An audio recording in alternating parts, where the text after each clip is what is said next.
folks, we're here in downtown Wheaton talking about the diffusion of religion.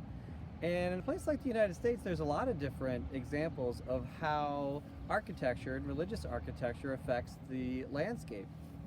And in this case, we have religious landscapes. And all these different religions that we see in the United States and around the world, they have their own style of architecture, and they affect the landscape in many different ways and how they look. The one you see behind me, this is a Methodist church, and it's part of the Christian religion. And Christianity split into many denominations, and the Methodist Church would be one of the Protestant variety. There was the so-called Great Schism, where it started out as the Christian church was only one religion. It was Roman Catholicism.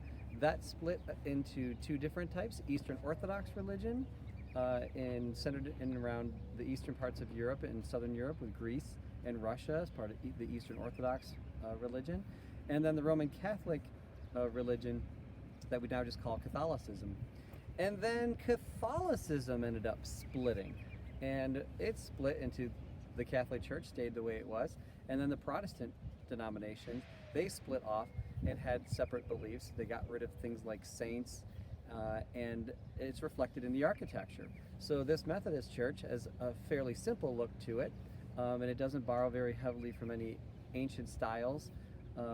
Whereas the Catholic churches, you'll see more ornate architecture and the stained glass work and things of that nature. But that's just an example of how the landscape is affected by religious institutions. Let's check something else out. Come along.